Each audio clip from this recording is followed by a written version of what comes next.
The Carnival Victory cruise ship arrived back in Miami on Friday after a 26-year-old male passenger went overboard earlier in the day, the cruise line said.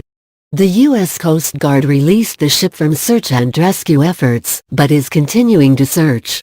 The man went overboard about 35 miles south of the Florida Keys, officials said.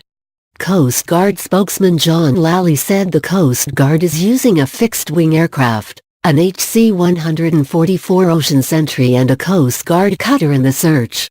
A Coast Guard helicopter used earlier in the day returned to base, he said. Lally said he didn't know how long the search would continue, noting that swells, temperatures and currents will be considered.